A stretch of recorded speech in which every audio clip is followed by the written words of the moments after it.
Well, that's difficult to follow after such an introduction from from Eric.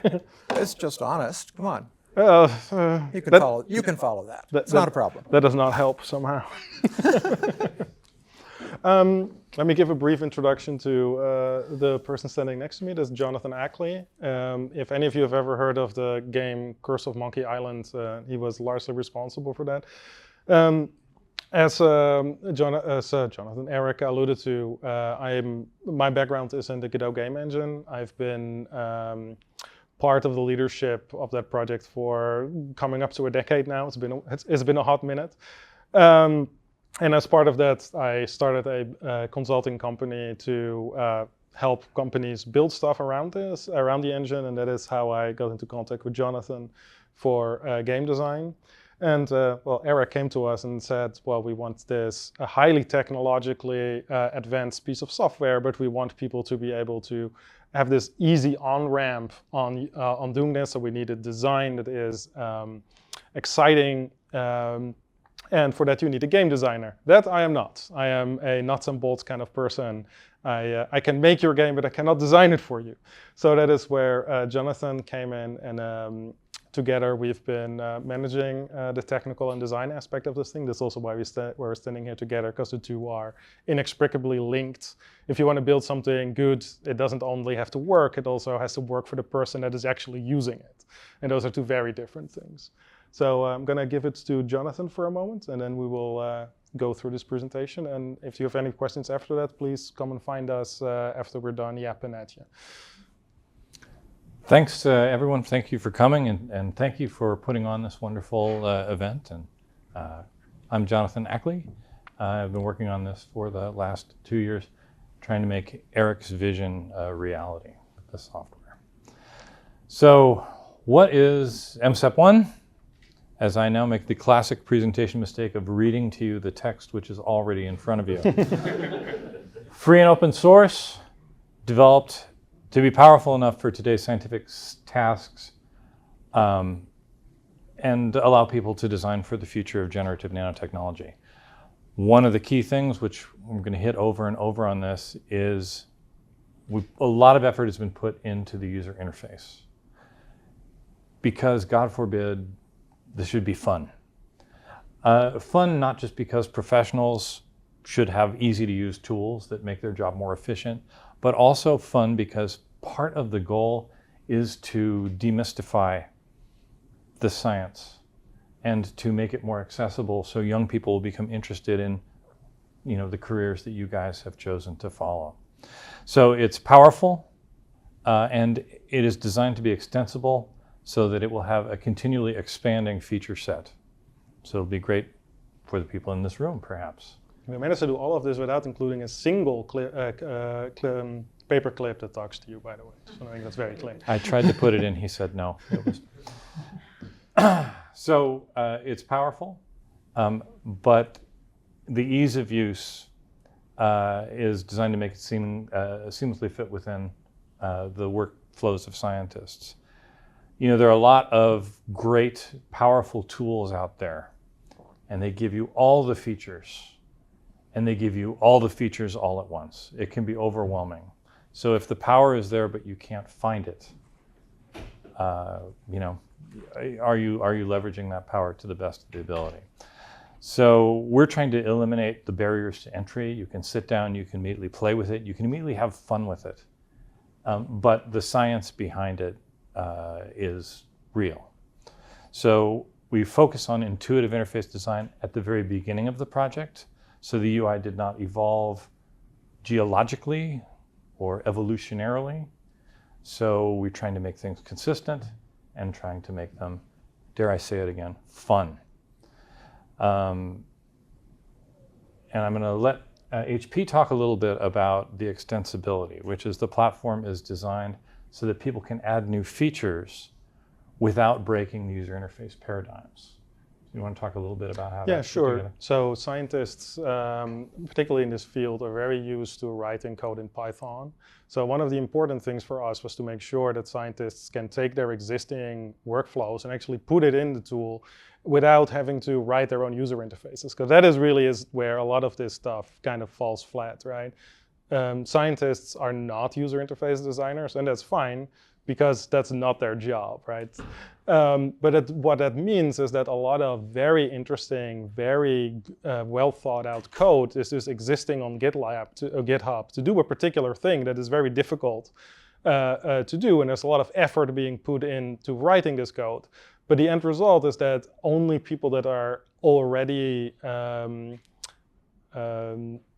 subject matter experts can actually use that code, because there is no user interface, or the user interface is prepare this file in this particular way, set it in, put it in this folder, and run this tool, and maybe you'll get a result in 20 hours. Or if something went wrong, then you're going to get a nice backtrace, and you get to keep all of the pieces, right?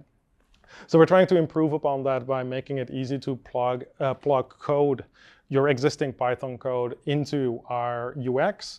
And then you don't have to design a UX, you just describe, okay, I have a button, these kind of inputs, and that's it. And maybe give you some interesting errors. The next thing of that is discoverability of this. It is, because it is not very easy for someone who is not only a subject matter expert, but now also needs to know how to write software, knows how GitHub works. There's a lot of how do you say that, system engineering knowledge required to even get some of this stuff working, right? Like, this piece of software needs exactly this version of that, this version of that, this version of that, and it's like described in a text file, and good luck, essentially. So one of the things we're doing here as well is we're letting people bundle this up together, describe the dependencies in a reasonable fashion, and then install these dependencies automatically in little I'm struggling to not use a word that's accidentally technically inaccurate. Little environments, so that you don't, so that these different software doesn't necessarily step on each other. The next thing is the discoverability. So we're basically doing a sort of app store, if you will, where people can upload this code. And one of the most important things there is, of course, the provenance of where this stuff comes from. So, and citability, because the one thing that is important for most scientists is, if I did this work, I need to make sure that people know that I did this work for, the citation tree, etc. So making sure that citation is basically automatic. This platform has also been very important. So the program is up and available for download now. If you just go to MSEP.one, it'll take you to the Git page where you can, yes, I see you're all going for your, but this is just the first launch. We have a number of fast follow features. Wow, that sounded cool. Coming up, and one of the ones that we're most excited about are the community building features. So MSEP.one is going to interact directly with a website where inventors, students, scientists, people using MSEP.one, creating machine parts out of atoms or entire projects and machines, can put those up and share them. And in this way, MSEP.one hopes to accelerate the distribution of knowledge, people being able to create interesting, helpful things, and have all the community be able to trade and leverage those things, make them accessible, make them searchable. And so we think that's going to be a very exciting new feature, which will be upcoming soon. I'll just talk a little bit about our UI here. I tried to compose it so it looked dynamic and cool, but it's kind of nothing compared to what David will be showing us next. But the idea is that we organize the features logically. So if it's an editing tool, it goes in what we call the action ring, and you can dive down into these various levels of the action ring to find the things that you're looking for. Of course, there are also hotkeys, so in case you're a super user, you can just hit Command S, as we all do. But this allows us to expose to the user the features that are interesting to them at the time, and only the features that are interesting to them at the time. So it doesn't look like Maya. If you've ever tried to use Maya or other modeling software, it's like, look at the power. I have no idea what to do. But the idea is also to make it friendly, to make it feel like you can explore, like you can hit that button without having everything explode. And secondly, we deliver data when it is needed. So we have what we call the features window over on the right, and that features window changes in what it shows to you depending on what you're currently working on. So in this case, we've selected 3 atoms in a molecule. It's going to give you data about those atoms. If it's a virtual motor, it's going to tell you about that motor. It's going to tell you how fast it spins, how long it takes to spin up to full speed, whether it repeats, whether it reverses, and what it's connected to. So in this way, we are not overloading you with all the data all the time, but what is your focus at that moment, and what do you need to know so that you can build in the most efficient manner possible. And so I will next turn over to HP to talk about a little bit more of the technology stuff. Exactly. Well, Eric already kind of alluded to some of this stuff. I just want to do a little bit of an explanation of sort of like the technology stack that was chosen. Some of these tools that were created in the past, and I think Eric mentioned one, try to do all of this themselves, right? They wrote a renderer, and once you've written your own renderer, you figure out, oh, now I need to put some buttons somewhere. So now, am I going to use an existing UI library? It turns out that if you want to take an existing UI library and stuff it on top of your own renderer, now you've created 2 problems for yourself. So this is a cycle of development that the Godot engine has already gone through for the last 25 years. So we've solved these problems already. That was another nice feature of using an existing engine like that is that we've already done a lot of the optimization required to make rendering fast. The amount of geometry that you actually need to render for most of these systems is actually relatively small compared to if you look at like a AAA video game today. People are selling video games that look like postcards in every frame, and you can run it on a computer that is only, that maybe costs like $600. Whereas if you install some of the science tools today, the renderers were designed in, the 90s, 2000s, use OpenGL 1.1, and for some reason they still chug on hardware today. So using a more modern renderer helped us quite a lot. And the other thing is that we have a lot of existing knowledge just available in the world on how to work on this engine and how to use this engine. So attracting talent to actually work on this project was actually relatively easy and much easier than if we had started with an empty file and started #include opengl.h, right? So I want to talk a little bit about some of the more specific technical decisions we've made. So the interfaces for the outside world are Python-based for reasons said before. And we currently have pretty good integrations with OpenMM, and I believe a person here knows something about that, and OpenFF. When we're currently working on extensions for LAMPS and Quantum Espresso as well, in order to allow us to design machines to make and break bonds. Do you want to? Yeah, absolutely. So one thing that's very important to us is to increase and popularize this area of science. And so I suspect if you went to a high school and you started talking about molecular engineering, there would be some people who are interested. I'm sure perhaps in high school you guys were interested in it, but a lot of people would probably glaze over because they make assumptions.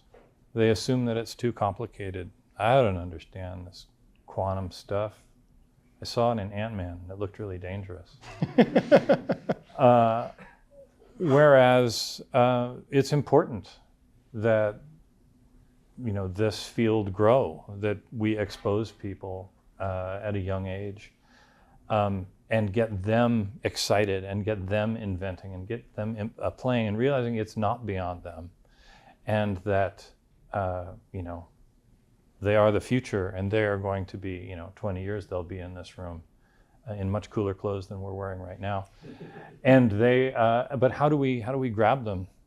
We all know that their faces are in phones because our faces are in phones. So how do you get them to engage? And so we can do that by gamifying this program. You're building little machines. Little machines are little puzzles. If I give you a broken machine, can you fix it? And does it do something cool when it's done?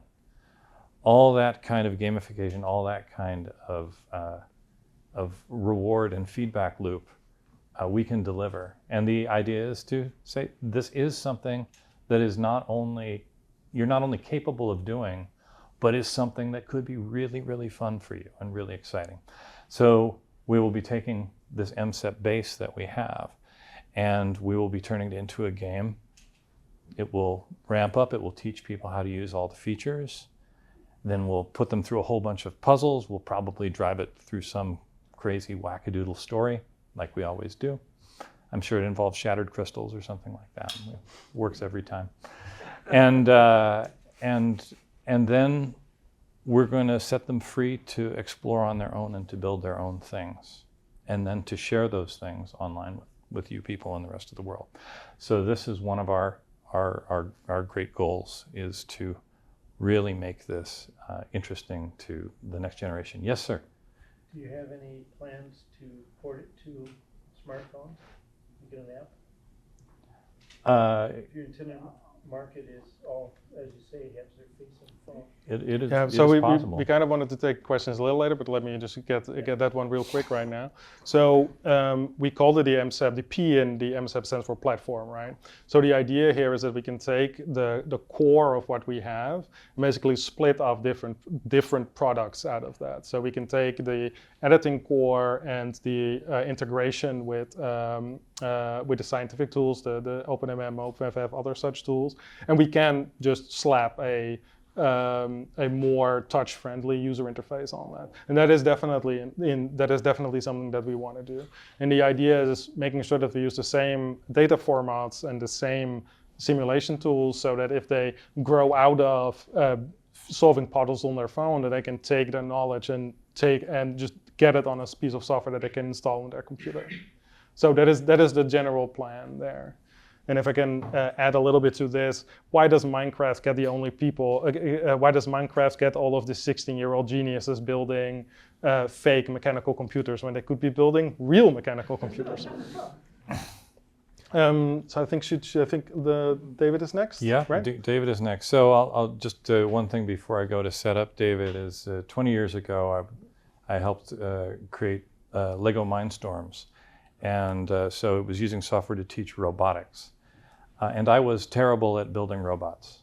And I would build my robots to test the functions. I would sit on the floor, it would scurry across the floor, and it would hit the wall and explode. And that's all I could do. But what was fun was giving the software to people who were really good at building Lego things, and they would come back with stuff that would blow your mind.